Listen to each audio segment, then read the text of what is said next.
Today is February 10th, 2023. My name is Karen Neurohr. I'm with the Oklahoma Oral History Research Program at the Oklahoma State University Library in Stillwater. I am with Denise Webber, President and Chief Executive Officer of the Stillwater Medical Center in Stillwater, Oklahoma, to talk about her experience during the COVID-19 pandemic in Oklahoma. We will be focusing most of our time discussing her role at Stillwater Medical, but I have some more general questions about life during this time. Upon the agreement of Mrs. Webber, this interview will be archived at the OSU Library for future generations to see. Thank you for participating in this interview today. I'm happy to do it. So let's start with, tell me a little bit about yourself. Very good. Well, I'm from Oklahoma originally, from the Broken Arrow area. I came to Stillwater in 1994. I'm an OSU graduate. I had an undergrad in sports medicine and a master's in healthcare administration, and found my way to Stillwater Medical in 2003 and have held various positions here, and honored to be a part of this team here that takes incredible care of other people.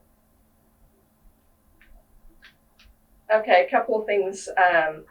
I'm sure you're too modest to point this out, but I do want to include this in the interview. So in 2015, you were named one of the Rising Stars for 25 Healthcare Leaders Under 40 by Becker's Hospital Review.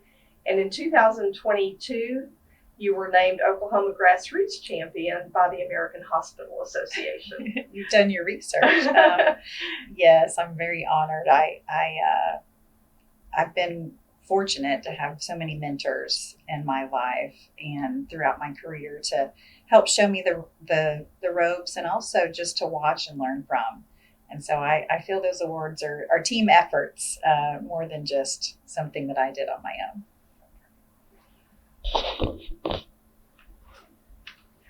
Okay, so to set the context for our interview today, tell me a little bit about Stillwater Medical.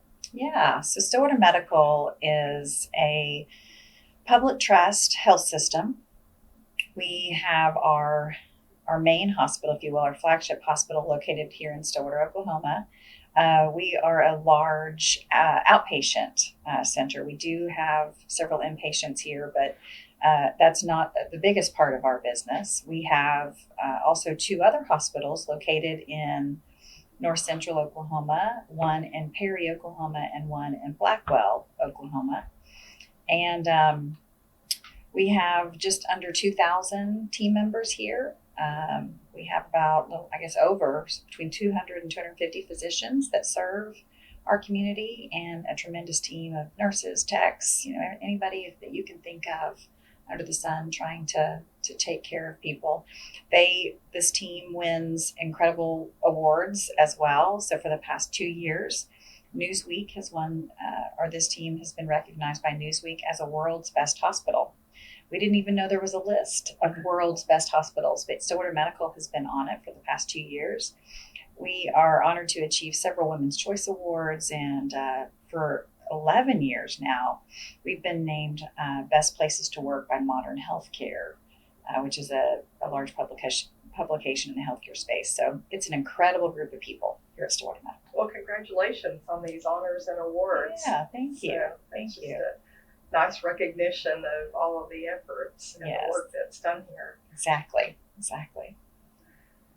Okay, so take me back to when you first started hearing about the coronavirus.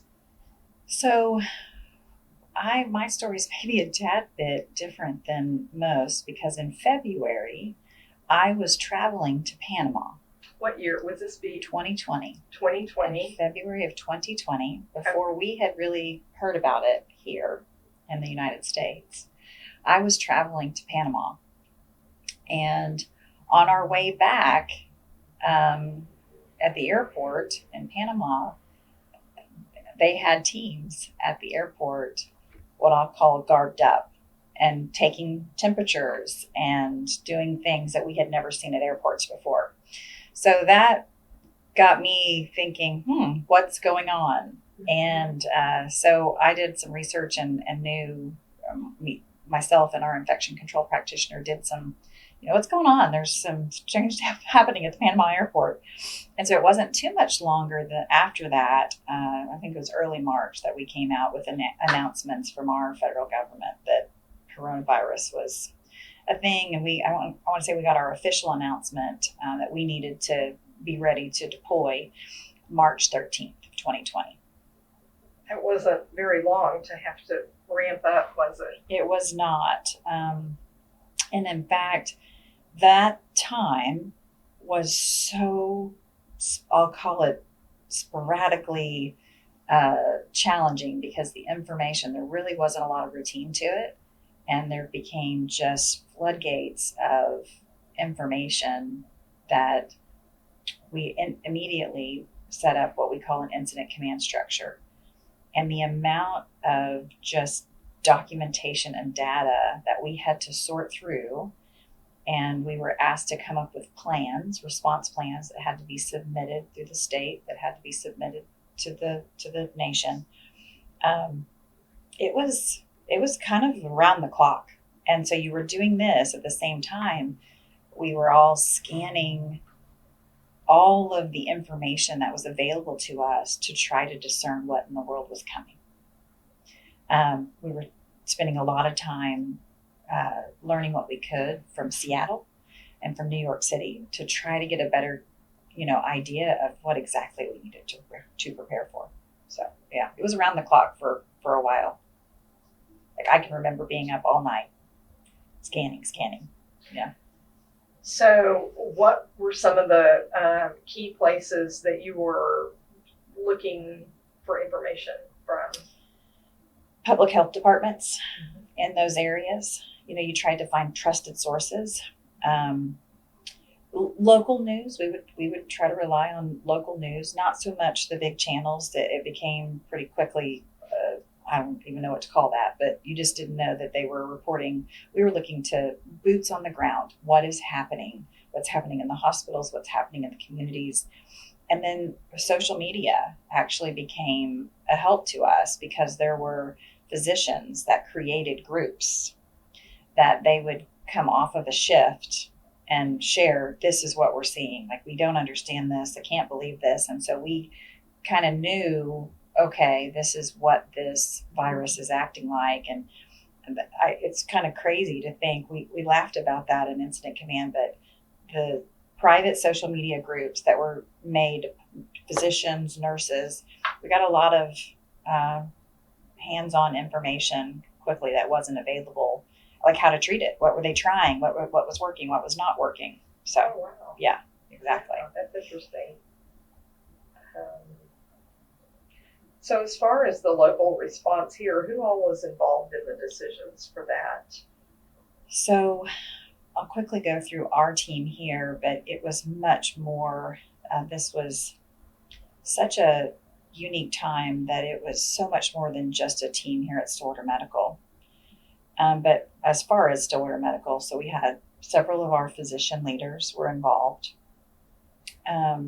There was a team here of physicians. So there was the incident command, and then there was a team of physicians that stepped up, and they were putting together clinical protocols and how, making sure we had the exact amount of drugs. And we did this all in formulas based on our population to try to determine how many people are actually going to need a hospital bed. And then we had our clinical nursing leader. We had our infection control leader. We had our public relations, our community outreach leader. We had our facilities group leader, our lab leader, basically everything you can think of in our hospital. That was what we used on a daily basis, a large team to try to figure out all the things. But beyond that, we worked hand in hand with our local city leaders, our Payne County Health Department leaders at Oklahoma State University, leaders with the school system.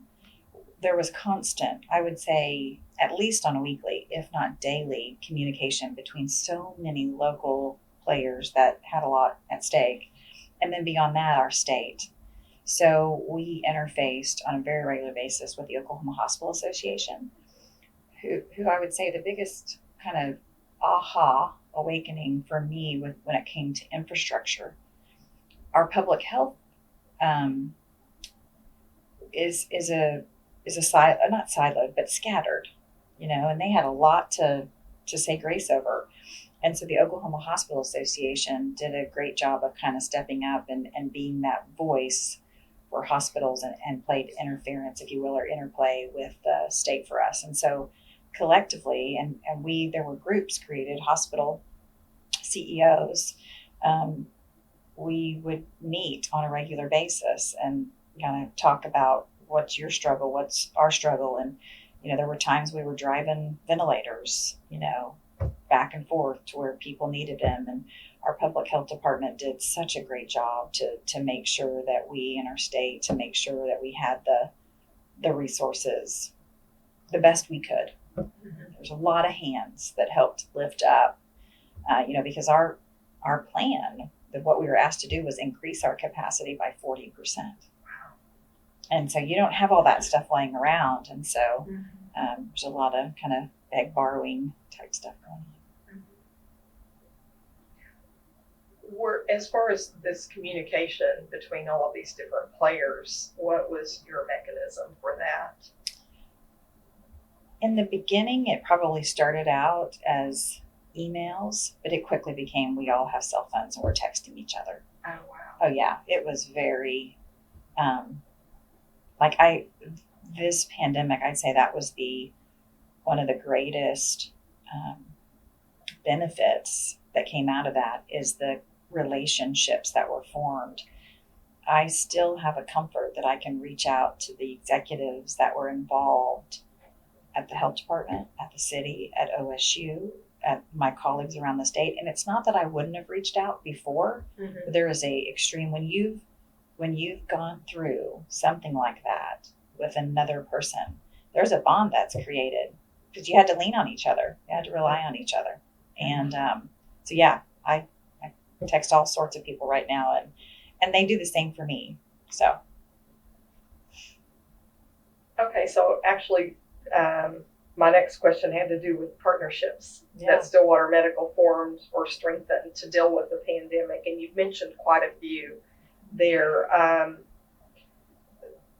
Some other ones that I was wondering about would be like Medical Reserve Corps, National Guard, law enforcement, areas like that. So were there partnerships or strengthening with those types of groups? Yes. In fact, our local police force came in, and our local fire fighting crews came in and gave so much support. They drove through our parking lots with lights and sirens, and to show the nurses and our team just appreciation for what they were going through. And they're always, I would say, we probably have always had a really good relationship with our local police force, because outside of a pandemic, there's so much stuff that goes on at a hospital. When stuff happens in the community, a lot of times people get hurt and need care. And so we've always had a great relationship there. As far as the National Reserve Corps, yes.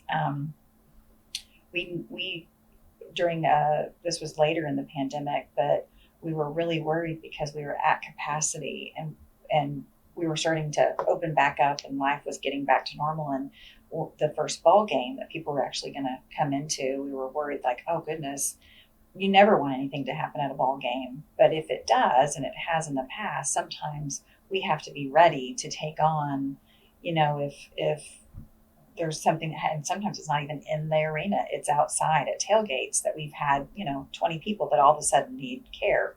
We didn't have the space, and so we worked with the National Guard to set up a tent just in case. And I'm a big believer that if you plan, you might not need it, but if you don't plan, things will happen. And so we did use it a little bit, but but that partnership, they did.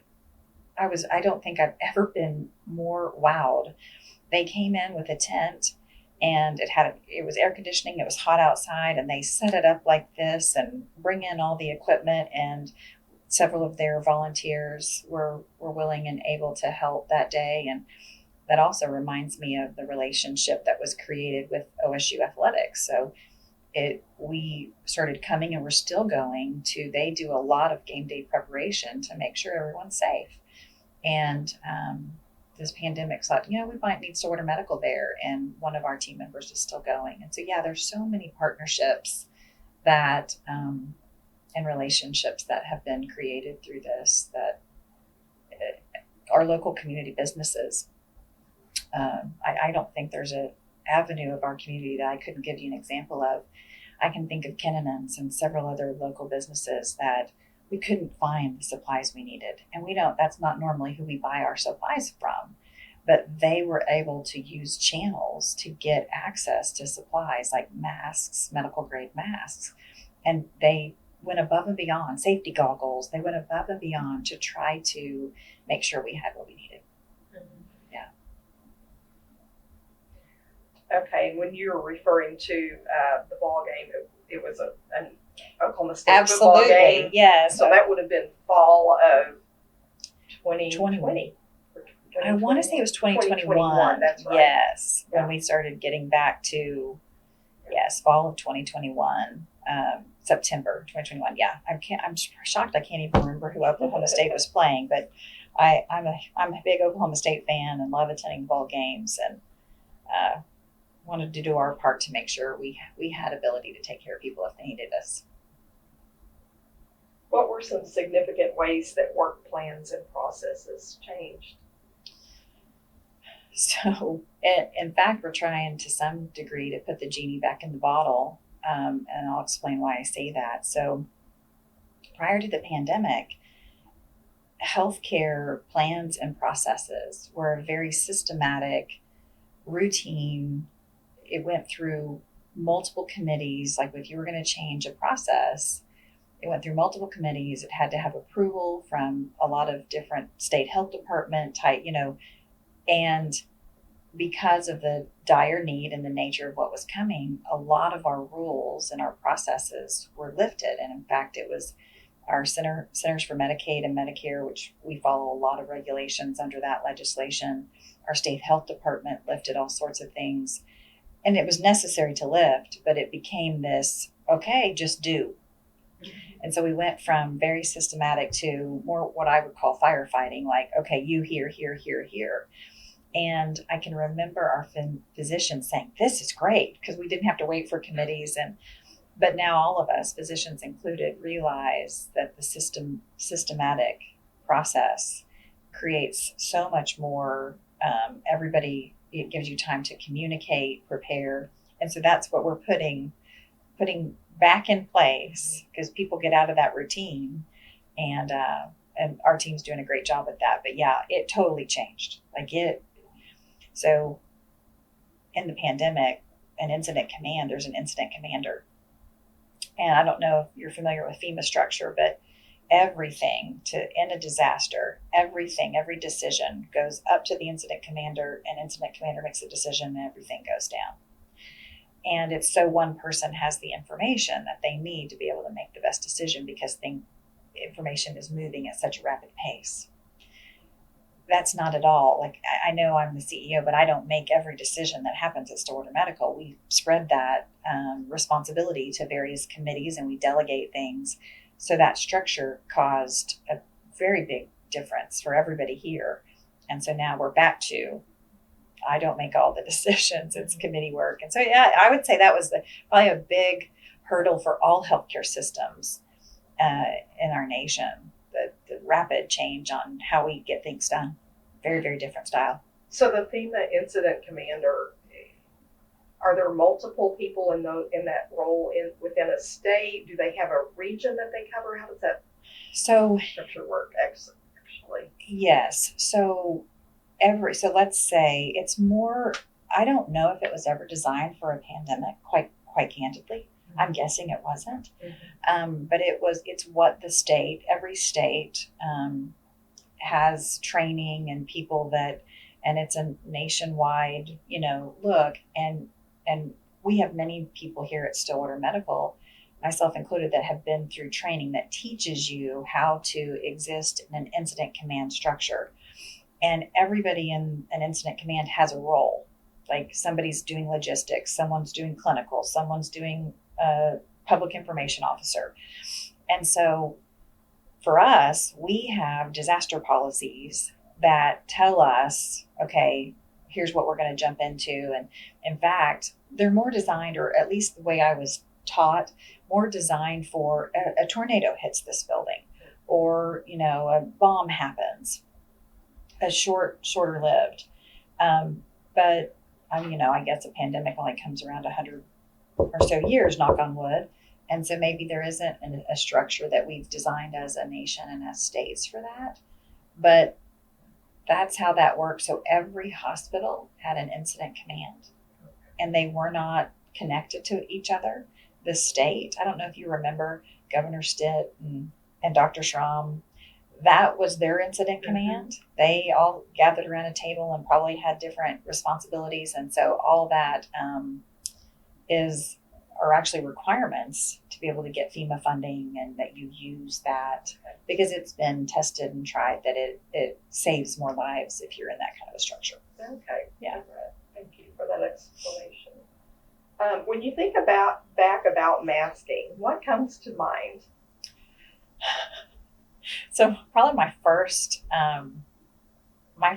memory is the cloth masks. So my incident, or my infection control leader and we went a little like head to head on this because we could not get enough masks, and nobody trusted cloth masks, and we didn't know if they were good or bad, but eventually we got together, we talked through, and that was a big part of all of this pandemic, was talking through all these things. We were made uncomfortable on a daily basis. Like, this is not how we normally operate. And we had to talk through, okay, how can we move through? How can we step forward in this very awkward and uncomfortable environment and do what's best and try to help as many people as we can? And cloth masks were one of those things, because you think about that, it's a medical setting, and we're going to throw on some cloth, here's your butterfly mask that someone made you. But because we couldn't find masks, they were a huge benefit because they were better than nothing. And so many of our community members, some of our volunteers, there was a quilting guild, there were local businesses in town, they made so many cloth masks. And we were one of the first in the nation to take that step forward and try to do what we could to provide some protection for people, even though it wasn't medical grade, it was cloth. And we actually made, there's a clip out there from Rachel Maddox on the Rachel Maddox show talking about Stillwater Medical and the Quilting Guild and making cloth masks. And then it wasn't too much longer, every other hospital in the nation was like, okay, we can get behind this because it wasn't tested, but you're at least trying to help. And back to you think back 100 years ago to the 1918 Spanish flu, that's what they were wearing, was cloth masks. So masks were such a to-do. That's the one side. The other side, I'd say, is just the community unrest with masks. That was a hard thing to try to navigate through. And we got it. It's a hard thing to get so much, information was coming out. It was very conflicting from various news sources, from the CDC. And so there was challenges to try to explain to people why. And quite honestly, it's because nobody exactly knew. Like, we were really learning on the fly. So, yeah, masks. Brings a smile to my face when I think back to it. From a physical facility standpoint, what comes to mind? Were you all doing any expansion or remodeling during that time? Yeah, we're always expanding and remodeling. We can't. That's been a challenge of ours to keep up with the growth of the community and the needs of the community. And so, yes, we had projects going on. Those projects didn't stop, but we did go to the contractors and ask them to take precautions and be cautious. And the other thing, we did expand a little bit. We became very creative within the guidelines of the state to reuse spaces. We pulled back on some of the elective. We were forced to do that at one point, but then when the surge really got so large here locally that we didn't have, it was a real struggle for us to take care of all the people that needed us that had COVID. And so we pulled back on some of the elective stuff that we could do. And it was a daily, our physicians would daily look at all the patients they had scheduled. And we'd know going into it, okay, if we have to pull back, we've got to ask this person to pull back so we can use that team to help try to save someone's life. And I can remember we ended up holding, because we didn't have enough beds, our emergency department, which isn't designed to keep people overnight.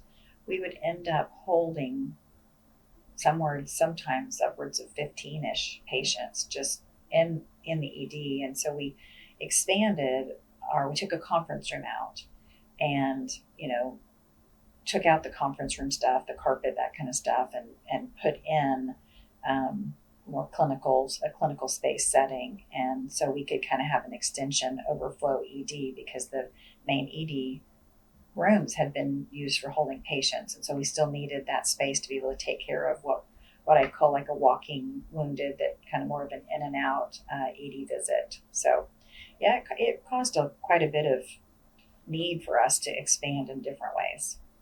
When you say ED, do you mean emergency department? Yes, so we are the worst at acronyms here in healthcare. Yes, emergency department, emergency room. Yes, okay. Yeah. All right. Did you have to change air filtration systems? Oh my goodness, yes. In fact, we still have some of those. They're not the most attractive things, but we had to put in a lot of, so we called them negative pressure rooms. And each one of our floors, so there are codes, health department codes, that you have to have so many negative pressure rooms in case somebody shows up TB or something that could prevent or that could cause harm to others. And so we had 2 rooms per floor that we could put patients in, or take precautions in for our patients that might have a disease that would be airborne.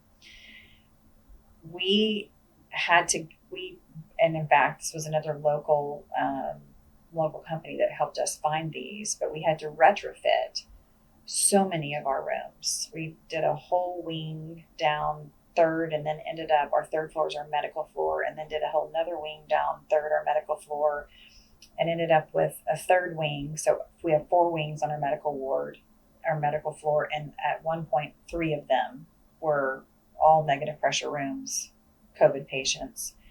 And I want to say we even eked into the 4th wing. And then our ICU, we had to put negative pressure units in all of those rooms. And then our emergency room, we ended up putting negative pressure units. And then our 4th floor. So yes, I don't know if I have the number, but I would guesstimate we added about 40 additional, maybe even more negative pressure rooms. Yeah.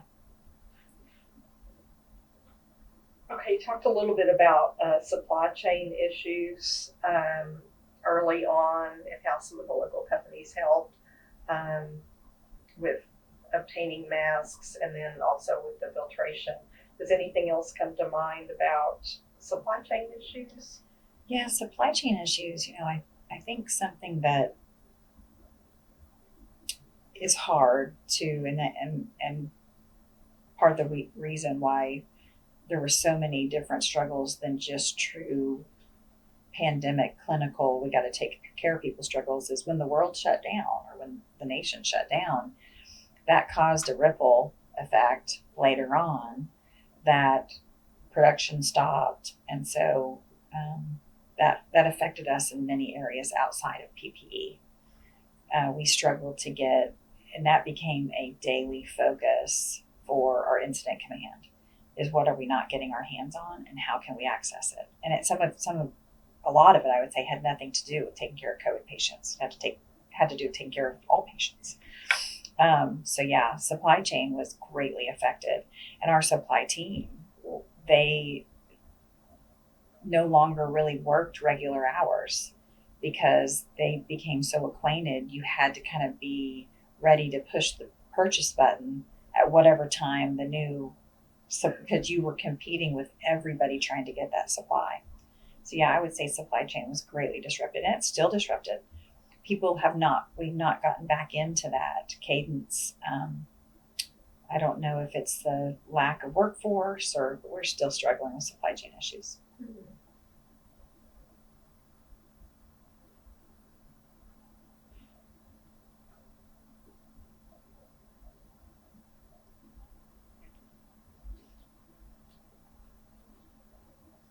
Did you have any training or prior experience that you felt was especially helpful for leadership during the pandemic? So Stillwater Medical has always leaned in to emergency preparedness. And when I first started here at Stillwater Medical, one of my roles was my very first role was I was an administrative resident, or you can call it an intern. And I sat on the emergency preparedness team. And we were applying for grants and collaborating with Oklahoma State, the City of Stillwater, Payne County Health Department, on making sure this community was ready in case something happened. And that's my first time to take some of the FEMA courses, and so I do think that I actually wrote one of the grants. So Stillwater Medical Center received an emergency preparedness grant probably in 2004, 2005. And I wrote that grant. So I had to get really immersed in emergency preparedness. And so I would say, yes, that fundamental knowledge helped me feel a little bit more comfortable jumping into that seat.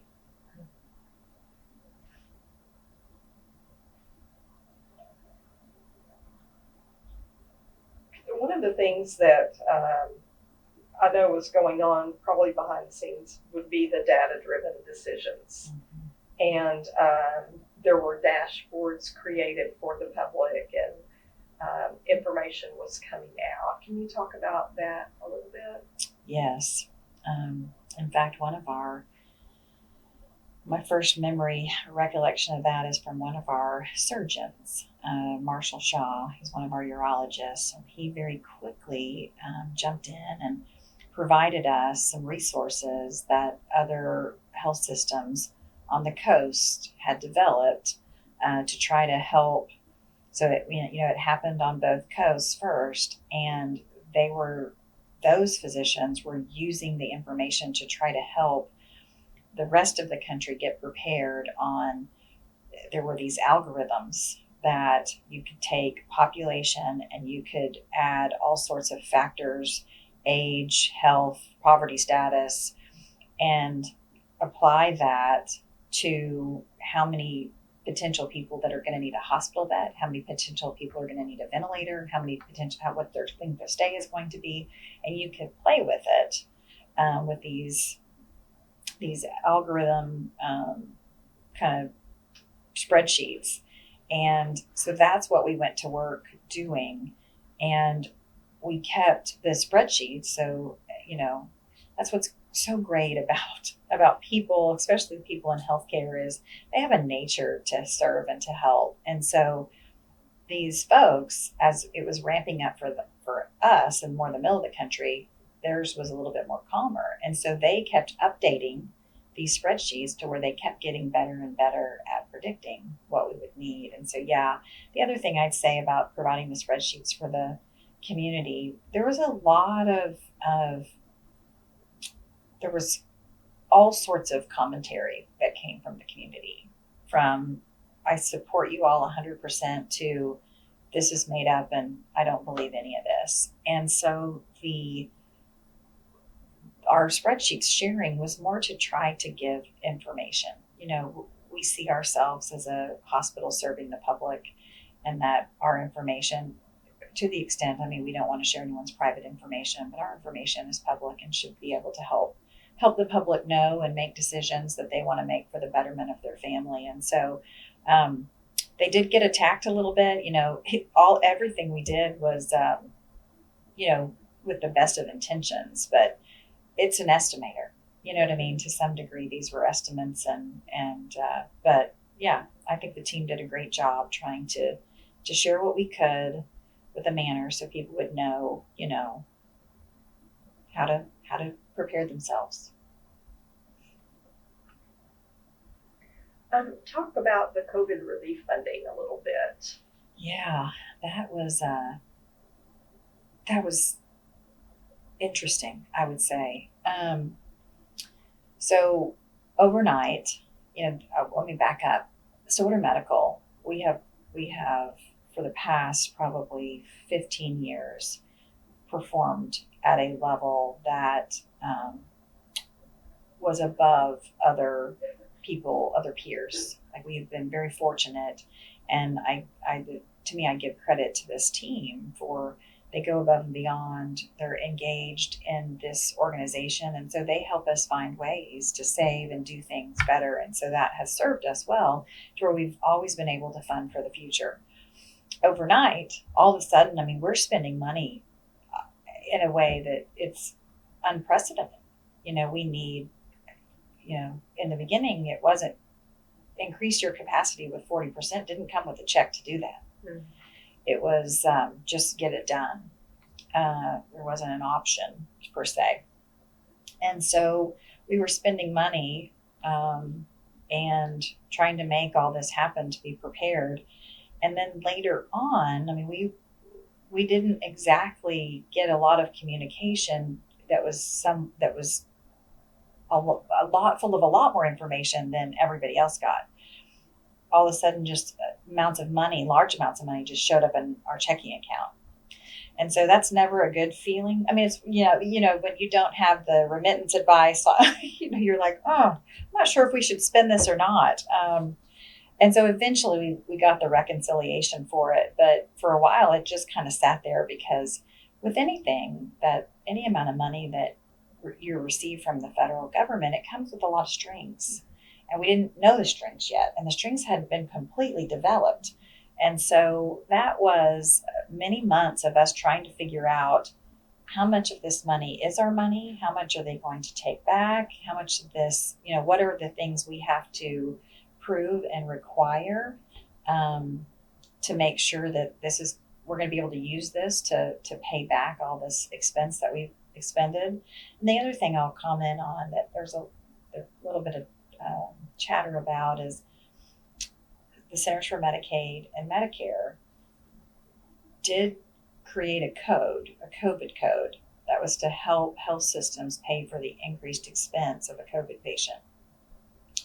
And so some people thought that we were inappropriately putting COVID on a patient's diagnosis to try to get that 20%. And that was never anything. That was and the 20%, it sounds like a lot, but so they put 20% on a pneumonia. So because this was new, and to CMS's credit, they didn't know what this was going to be. And, I'm thankful they did that they recognized that it would be beyond pneumonia, but it's so far beyond pneumonia, if that makes any sense. We had patients here on a regular basis. A pneumonia patient can rarely stay here 30 days. It's a rare thing, very, very rare. We had COVID patients on a regular basis staying here more than 30 days. And so the 20% was a blip in the bucket, as they say. But it was, the money situation was a unique one. But on hindsight, we eventually worked through all that. And I'm so thankful. I can't, because we're struggling right now, the Stillwater Medical Center, as a post-pandemic. Our challenges are not the same challenges, but we have just as many challenges. And one of them is all of our costs. Those costs, our supply costs, our labor costs, all of that had monumental increases during this time, and those don't go back. And COVID relief funds are long gone. And so it's the big challenge for healthcare, not just Stillwater Medical, but all the healthcare organizations in the nation. How are we going to adjust to survive the future? Mm-hmm.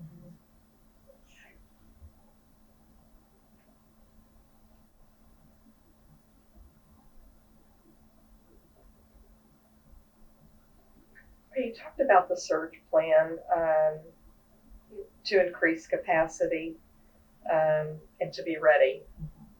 Um, in addition to the tent that was set up, were there other places that were contacted and were ready to provide bed space or rooms if you needed them? So yes, I'm a candid open book. In the beginning, before we actually had patients and knew the kind of care these patients were going to need, we had a lot of big plans. In fact, our fourth floor is our rehab floor. And it's where patients, for the most part, are well medically, but they need a lot of daily therapies to try to get back to their normal living.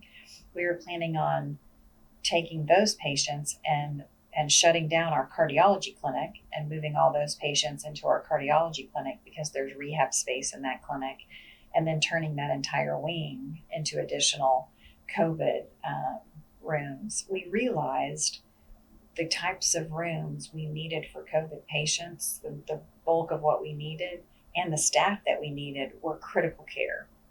And so the closer we kept those together, because there was a finite amount of our teams, and it became that these patients were so sick that you didn't want them spread out all over, because you wanted them as close as they could be so those nurses could be able to do, and the physicians, that they could do the hard.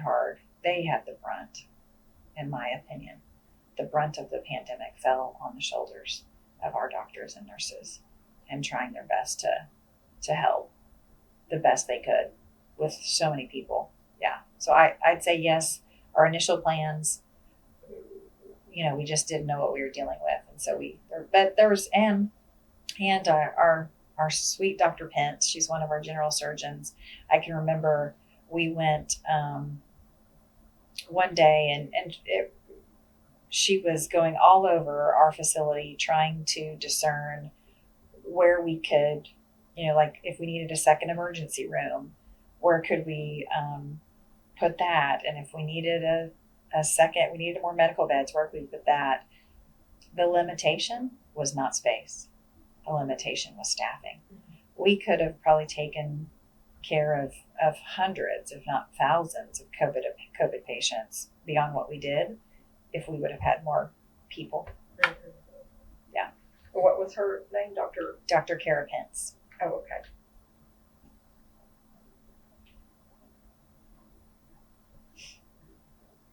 Okay, how did you feel about all of the public campaigns to label essential workers as heroic? I was a huge fan of that. I think they are heroes. I think of, to healthcare workers, a patient isn't a number. These aren't things we do just to, most of us were little girls and little boys that got into this to try to make the world a better place. And so when someone's here as a patient, especially for a long time, we become engrossed in their lives. And we sacrifice our own families. Like we may stay a little longer, we might pick up an extra shift. And so that's time away from their families that they're giving to another family. And so I've always felt they're heroes. I am so proud that they were celebrated to the degree that they were, because I watched it. I watched the toll that it took on them, and I still, like today, in my role today, I'm still actively scanning their faces to make sure they're okay. So yes, I absolutely think they're heroic. And I know some of them are humble and don't want to take on that label, but they're heroes. How did supervisors help the staff deal with the stressors that they were going through? What were some ways? So we, so many things that became an active focus. In the early 2020, beginning of this, we were all running on adrenaline. And so there wasn't as much focus on taking care of ourselves. It was just go and do. And this went on for so long that caught up to us. And I would say about not quite the year mark, but right around there, all of a sudden the heaviness began to kind of set in. And we started focusing on each other, taking care of each other. We the organization bought an app that provided all sorts of opportunities for people to decompress in any way that from world-renowned experts that can help you in reducing anxiety, reducing stress, meditation, just quietness, all sorts of ways. We partnered again with various people in the community to try to figure out the best way to help our healthcare team walk through this. We created a relaxation room here on campus that we'd never had before, and we put in some relaxing chairs and snacks, and just like, if you need to go take a moment, please go take a moment. And a lot of these were created from our team having ideas. Our team, one of the neatest things they did was they're so selfless, and they were like, we're not the only ones that are struggling. And they had this attitude that there's probably some employers out there that aren't doing for their teams what Stillwater Medical is doing for ours. And so one of our ER nurses, Heidi Gilbert, created the idea. She called them love bombs. And our team started putting together care packages and delivering them to hospitals all over the state. And then that caught fire, and those hospitals started paying it forward and giving love bombs to care teams throughout the state, just to say, hey, I see you. I see you. So yeah. What did those consist of? Food. Healthcare teams love a good, we're probably the worst stress eaters known to man, but lots of goodies and treats and stress balls, just a little care package. Mm-hmm. Yeah. What was the name of the app? Oh, Insight Timer. Yeah, I have it on my phone. I used it for a long time. This pandemic took its toll on, it didn't leave any of us, I think, untouched. And I used it on a regular basis for a while. It was not my idea. I can't take credit for that, but we had lots of people comment about how it was very helpful to kind of get your mind out of, that's a hard thing for all of us to remember to do, is when we are done with the day, to try to shut down and go be, and don't bring our work home with us, especially the heavy stuff we see. So yeah, Insight Timer. Hey, you talked about the police and fire, circling through and showing support in that way. And I know the community had other ways that they were showing support too. So can you talk about that a little bit with me? Yes, we had so many, I can think of multiple businesses that would bring food. And I don't mean just a little food, like food. Some businesses, Chick-fil-A, on multiple occasions fed our entire team. We had our radio station partners. I would say for a while, it was somewhat regular that a community member was either dropping off baked goods or cakes, or a business was saying, hey, I want to feed you guys. And that meant the world to our team. They were wowed. Sometimes that's all people need, is to know they've been seen. They don't need a lot of money or awards or accolades. They just want to know that they're impacting someone. And that constant reminder was huge, because this had been going on for so long. The wear was there. And then we had a young student make homemade ornaments. And so during Christmas time was one of our surges, and we hung stockings for all of our team members that were in the COVID area, and the community. We had these stockings were full of little treats and nuggets, and the one that I remember the most was a an ornament. I hung it on my Christmas tree this year from one of our local students that mine says hope. She handmade them. They're wooden ornaments, painted them, and made well over 100 of them to give out. Yeah, our community, to me, Stillwater is such a special place. The community, we've been through so many tragedies, and this community is a special one. Very thankful for them.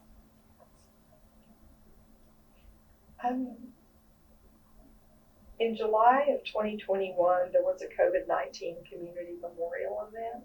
Mm-hmm. Can you talk about that a little bit? Yes, that was another.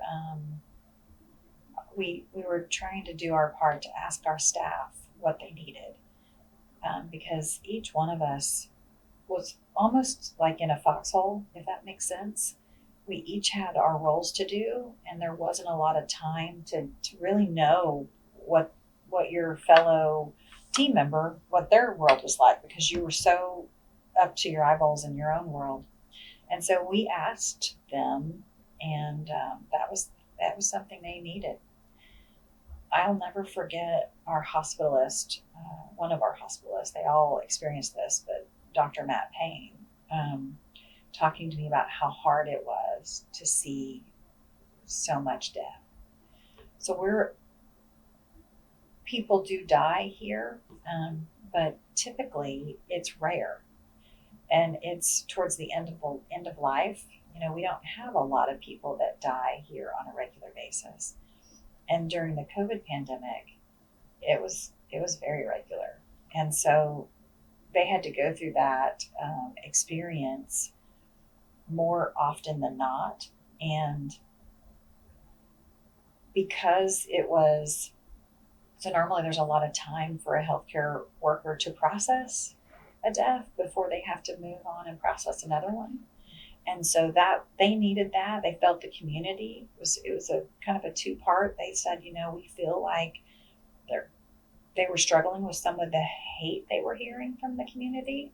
And so they felt that we needed to honor these people that maybe aren't getting their, the normal stuff that would happen, because so much of this is happening. Funeral homes weren't able to keep up with the load, and just stuff was not normal, I would say, during that time. And so we had that community service, and our team really got a lot out of it. And I so hope, I know some community members and family members did, because I did receive notes and letters about that. But we hope it was healing for the community as well.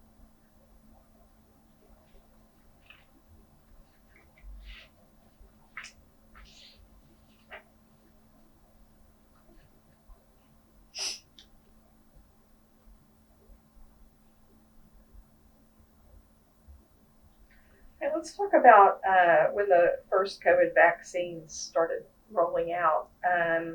What stands out to you about that? That was in the time that we were still trying to research everything we could, and we did a lot of, because there were multiple vaccine manufacturers trying to get their vaccine, and it was a new process for all of us to become knowledgeable in the mRNA process for vaccines versus the traditional. And so that was another time that we were around the clock researching. Our physicians, we into incident command, people would bring article after article, and I don't mean like news article, I mean journal articles, peer-reviewed articles. And so our physicians did a lot of behind the scenes that one I can't silence. It's okay. Should I just start with our physicians? Can they cut that, or should I start over? It's okay. Oh, okay. So our physicians did a lot of behind the scenes to make sure that they had faith and trust, and that they understood the science to this mRNA vaccine. Now, among our physicians, I would say there was a varying spectrum to the comfort level with it. Some of them were quite excited that this was revolutionary and extremely proud of what had been developed, while others were skeptical. And We had all sorts of discernment among our medical staff. Like they spent a lot of time having conversations before we actively were like, okay, let's recommend this. And ultimately, that was the decision. Is yes, these vaccines, especially as we had watched, and not everybody got to see the up close and terrifying side of watching somebody die with COVID. It is one of the most excruciating ways, in my opinion, to die because you essentially drown to death, but you're not underwater. Your lungs kind of, and so it became very like, there's risk with everything we do in life. There's always risk. And the minimal risk that comes from taking a vaccine seemed extremely worth the ability to avoid that kind of a terrible illness. So yeah, but that was just like you saw in the community. There was lots of discussion, and that happened. That very same thing happened here at Stillwater Medical, and but again, I'm proud of the team for taking the time to get educated and knowledgeable about it. When the different variants began emerging, did that take anyone by surprise?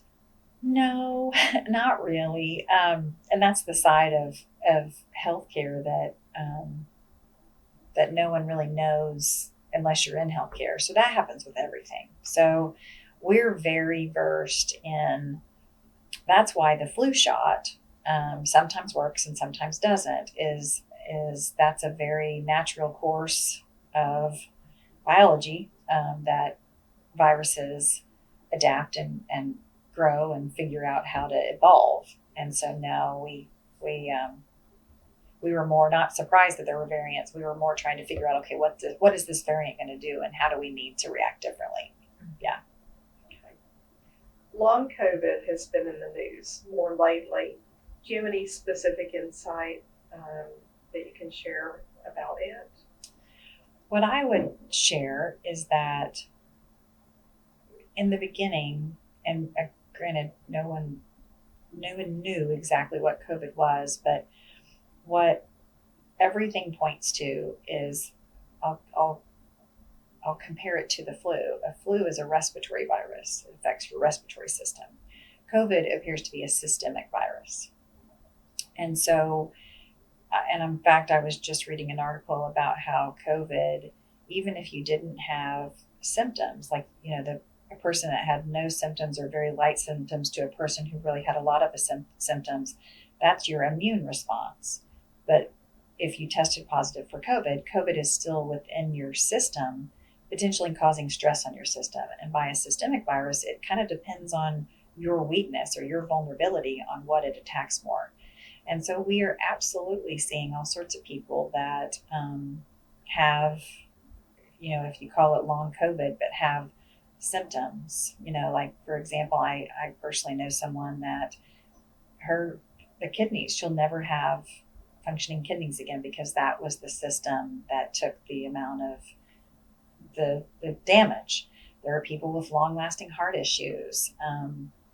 Some people had skin issues. So that's the systemic nature of that virus. And so there's a lot going on. We have people, and it will take years of research and years of people being willing to, talk through. And there's more information that comes out every day on what exactly we're going to be able to categorize and figure out. But yeah, I do think long COVID is real. We have people that were members of the Stillwater Medical team that have never been able to get back to what they were and had to retire or take a different job. And so we have a handful of folks that decided, hey, I can't do this. And that breaks my heart. But yeah, there's long COVID is yet to be completely defined, but there's definitely something there.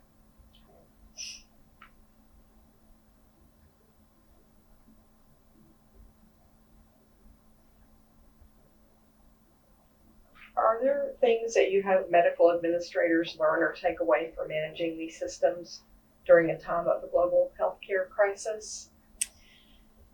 Yeah, I hope we I hope we learn that history repeats itself. So there was an act called the Hilberton Act, and there was a time that hospitals were funded, making sure hospitals had enough beds to protect a population. And we've gotten away from that. Healthcare as a public need, a public necessity, and there's not as much funding for our public health departments. And at a basic level, we'll likely have another pandemic. And instead of on the fly trying to figure that out, I'm hopeful that we can put together some long-term views that you don't like just in time. We all move to just in time everything, and while that's very efficient and very on a monetary side, it saves us money. The amount of money we had to expel all at once is something the country's going to have long-term problems with. And so the planning, that would be my hope, is that we as a state, as a nation, collectively look at, and it might not take 100 years, the next pandemic. And so I think we can do things that that can help us a little bit more. So I do hope we learn. And that we continue to collaborate and talk about this, because and I'm one, I am guilty as everybody else of wanting to just move past it, forget about it. But this is how we learn the things that help us succeed in the future. In what ways has the pandemic affected the medical community's ability to attract or retain employees? Oh, so it's affected us on a huge level. I was just talking to another community member last night about that, in the very beginning, you mentioned the heroic kind of let's honor our healthcare heroes. Towards the end, that went away, and it became so politically, to healthcare folks. Nothing about the pandemic is political. Like we don't even see that, the red and blue, and that's just not. We're like, you have this and we need to help you, or you don't. So we don't see that side of it. And it became so politically charged in our nation and our local community, with people, picketing and doing all sorts of things, that's placed a big burden, because part of a healthcare person's, I would say, identity is being seen as that person that's here to help, and that's not going to lead you astray or tell you something that's a lie or hurt you or give you something that would cause harm to you. And so our team, physicians and nurses and techs and aides, have struggled with that people might think of them as someone that wouldn't try to help them. So that's been one factor that has made people say, I feel like I need to take a break. I'm not sure that I want to try to convince somebody on a regular basis that this is the wise thing for them, because they're not trusting me. They're bringing up all sorts of information that's not factual, it's not logical. And so that was a really big rub. The other thing is violence has increased. We now have signs in our emergency department that basically state that assault of a healthcare worker is a felony.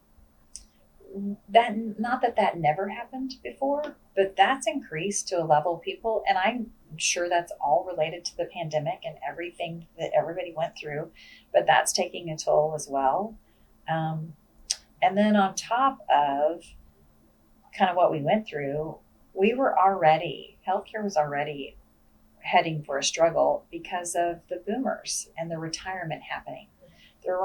It was forecasted that we weren't going to have enough doctors and nurses and people to take care of the needs of the boomers retiring. And so all of this has created a perfect storm, as they say, that attracting and retaining healthcare teams is extremely challenging. It's something we're working on strategies around every single day.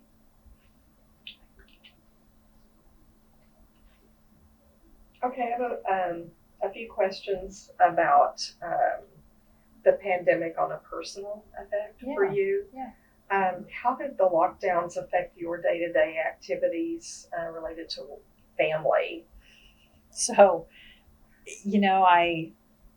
with my role here, I pretty much for the beginning of this pandemic, I was here at home. Like there was no time to go anywhere else. But we got stymied, if you will, by my college daughter. So she was a freshman in college, and she got COVID. And she got COVID early enough to where it was still our local health departments were doing surveillance measures to try to stop the spread. And so she was sent home. She was sent here to Stillwater to stay with us. And the health department called us every day, all three of us, to make sure we were where we were supposed to be at home. And so she, and the rules, we were probably in the most strictest rules. Like that's how early she got it, because eventually the rules became a little bit more reasonable. But I want to say my husband and I were trapped in our home for just about a month, a little less than a month, because depending on when she contracts it, it was like 14 days after that, 10 days after that. And so, that's, other than that, I don't think I had really any disruptions to my life, more probably because I was so here. I was here a lot. So, it was weird to be stuck in your home. I'll agree with that. It was a strange time, and I did Zoom, but Did the way you celebrate holidays change? yes, it did. So, I come from a big family. I had mentioned Tulsa, and my grandmother had 10 kids. And so my entire life, have gotten to a huge family. Like we can have 40, 50 people at Thanksgiving and Christmas. And so, but a lot of them, and we have some people that are getting older and have some health issues. And so, Thanksgiving and Christmas were all individual, and we did Zoom. We had like a Zoom session, and we were all on the screen, and it was unique. But yeah, we changed the way we did holidays to protect everybody and make sure they were safe. Thank goodness for Zoom.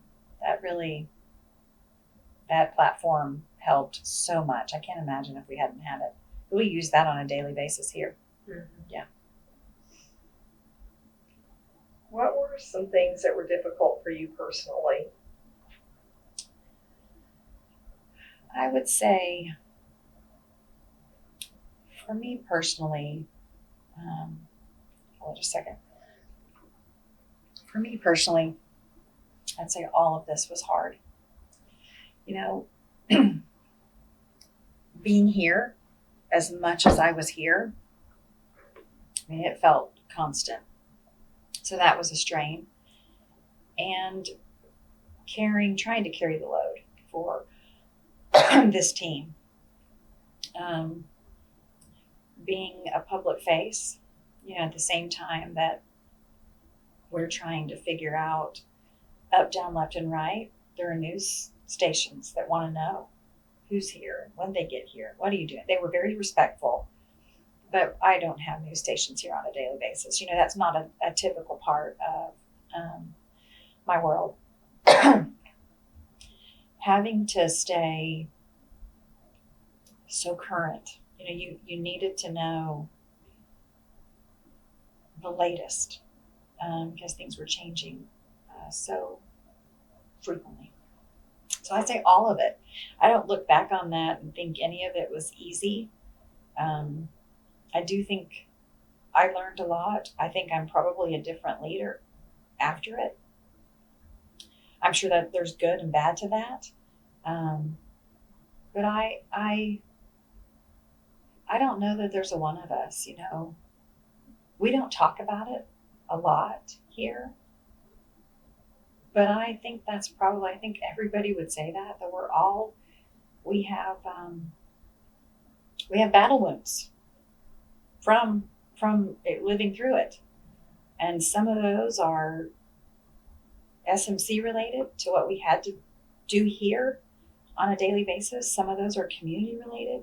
Some of those are state related. Some of those are national related. It just kind of depends. But I'd say for me, this was a challenge. This was hard.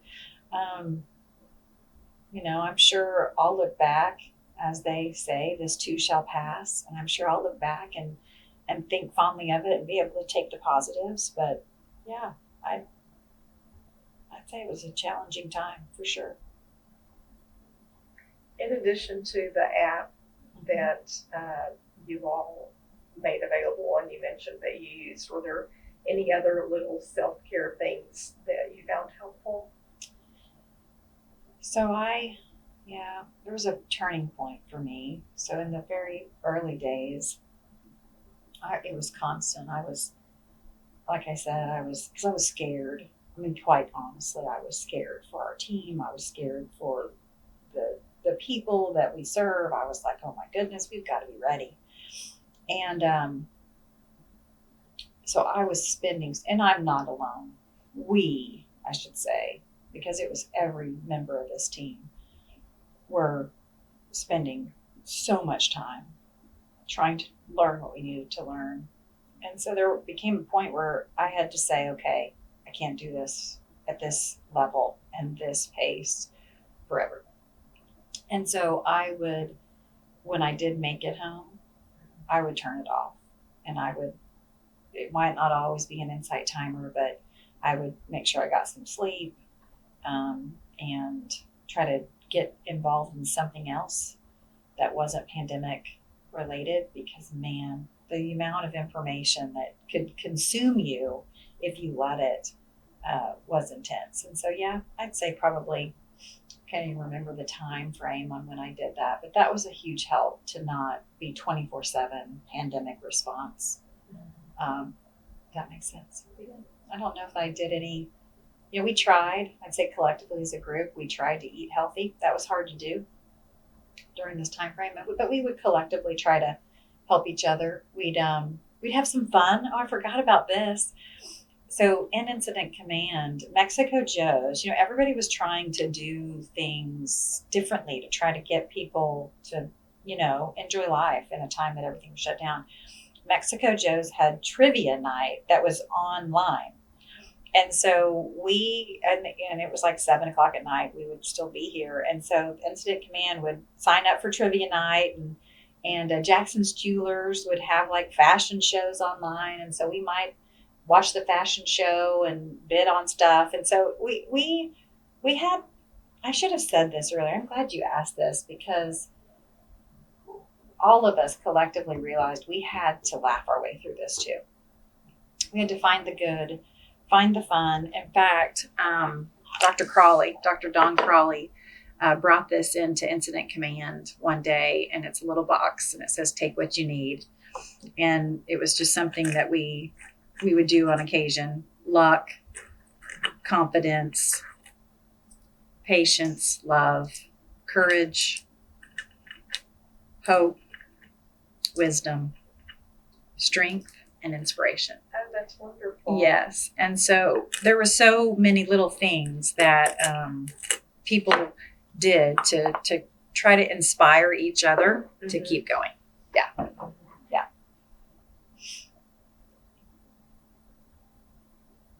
Describe a celebratory moment.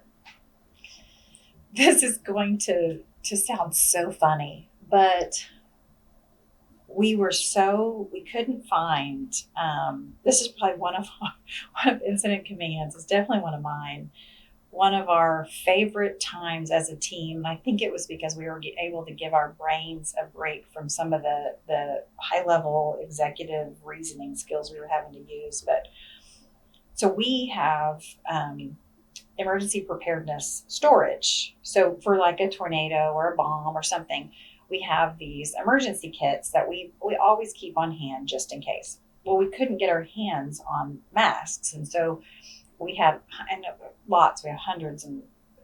But these are kits to where, like, let's just say we have to pop up some kind of tent in the middle of a field where some kind of emergency might happen. It's like a kit that's got your mask and your gloves and your gowns and your booties and a little table. And so to be able to put those into use here at the hospital, we had to break them down. And so we set up a room where several of us that were leaders in incident command were breaking these kits down, but we were doing it to we were singing while doing it to Guardians of the Galaxy soundtrack, which is an awesome kind of older 70s kind of music. And we were all having this sing along while doing just work that was, I don't know, just kind of a togetherness and having a ball, laughing that we all knew the words. And so it was just kind of one of those moments. And we had lots of moments like that. Like I think that those members of that team, and I can probably say the same thing for our ICU team, the bonding that happened during that time when you just needed to lean on somebody. Yeah, we had that. I know that doesn't sound like a celebration, but it was kind of one of those moments that we were all singing at the top of our lungs, making sure our team had protective gear.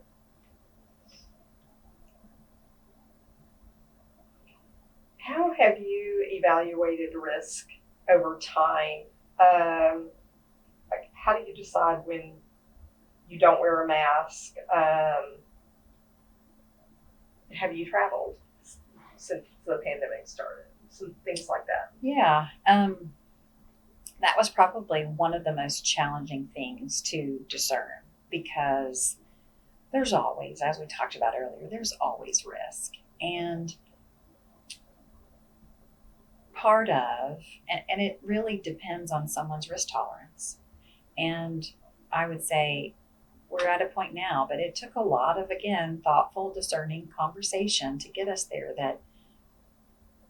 and it evolved. In the beginning, we had much more of a mindset that please everyone wear a mask. We need you to help us because we don't have resources and we're struggling.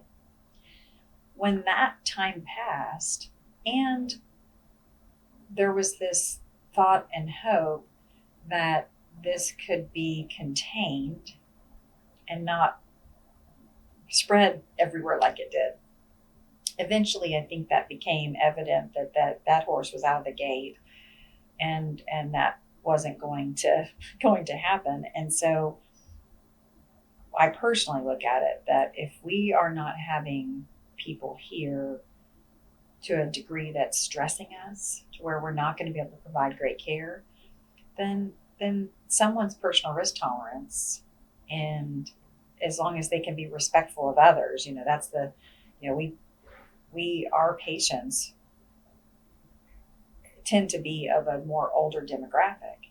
And so we feel an inherent responsibility to try to protect them. And so our current policy is take everybody, each and every person into consideration. Instead of it being a blanket, this is the rule no matter what, we have patients that masks they can't hear at all. And so a mask is really harmful to their patient experience. And if they're comfortable without us wearing a mask, it's probably better for them for us not to get a mask. We also have patients that are dying of cancer and don't need us to give them anything else that their immune system is having to fight with. So ours is let's talk about this with whoever we're caring with. And then we also have team members that I think will wear a mask for the rest of their days because masks do work and they haven't been sick and they don't like getting sick. I mean, so I would be across the spectrum, I would say, on the mask work, and it is a personal decision, and I think people should be able to make it and not feel any kind of, retribution for wanting to wear a mask. And then if we were to get back into having a surge to where it was too much for us to handle, we'd absolutely say, hey, we need your help again. Yes, I have traveled. I'd say the first time I traveled was, I have to travel for my role quite a bit. The first time I traveled, it was weird. Very, I'll go ahead and say it was uncomfortable. Like I remember sitting on that airplane and I don't know her, so I guess I can say this, but I'm like, oh my goodness, I'm masking really tightly and she doesn't have a mask on and she doesn't believe in COVID and she's wanting to talk to me a whole lot. And so I'm like a little nervous. And so, yes, I lived through all of that kind of, and I wasn't upset or angry with her. I was just like, oh my goodness, this is different. This is, but now I've traveled several times since. And I think for the most part, there's a lot of immunity out there. A lot of people have gotten COVID. And so it's not quite the situation it was in the beginning. Mm-hmm. Yeah. Okay, I'll move into just a couple of closing questions. Yeah. In what ways has your experience transformed how you think about family, friends, and community? That's a hard question. I had the same probably experience as a lot of people I've had, that this brought out opinions, and I've learned more about my family and friends and community than I think I wanted to learn. But at the core, I love people, and I think people by nature are good. And sometimes we may disagree or see different views, but I still, like, I've not ostracized anybody from my family or our friends, but there have been conversations that were uncomfortable. I can remember, my family would call me, want to know the scoop. And of course, I didn't share with them anything that was private, but then they didn't believe me when I was telling them. And so that was interesting, thinking, I had some family members that don't believe in vaccines, and, what can you do? You can only share what you know, and other people know what they know, and everybody, to me, has the right to make their own decision. And so it's been weird. I would say it's been weird. I like to tell them that if I ask them about something, I wouldn't say, well, you don't know about that, because obviously I don't know about that if I'm asking you. So it's one of those things that it's been, and they were always, no one was ever ugly to me about it. But it was hard to try to convince people of science, which that's something I fundamentally believe is real. And I've been a science and math geek since the moment I can remember. And so, but not everybody sees the same thing that I do, and that's okay. Imagine someone listening to this 50 years in the future, knowing what you know now. What do you think that individuals, communities, or policymakers need to keep in mind for the future? I believe social media has got to be regulated.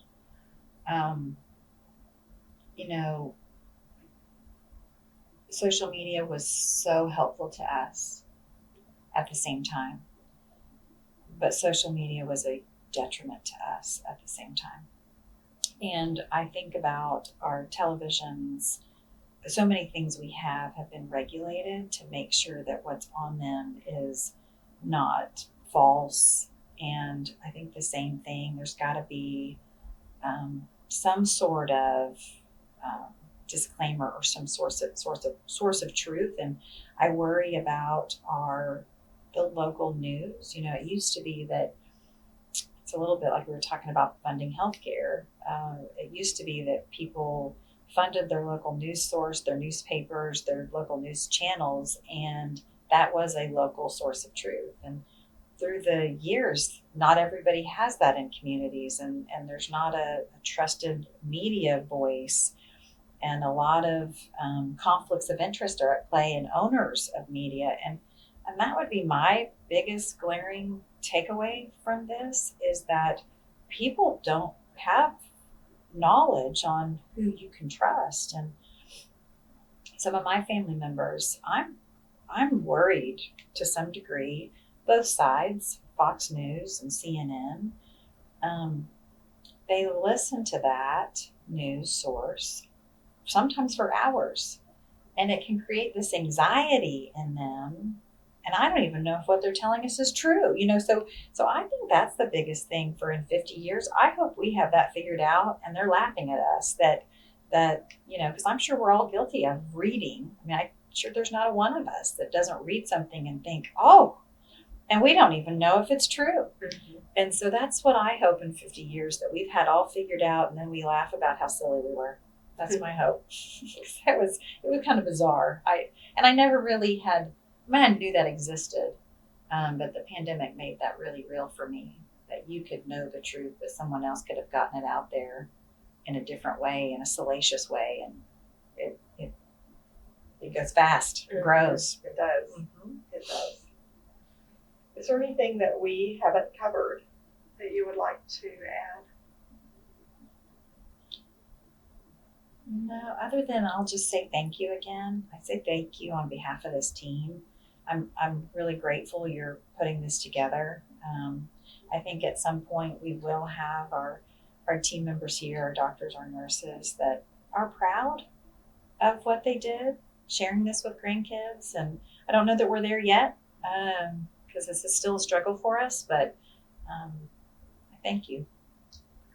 Well, thank you. It's been an honor to interview you today, and I appreciate your time very much and your willingness to participate in our project. So thank you. You too.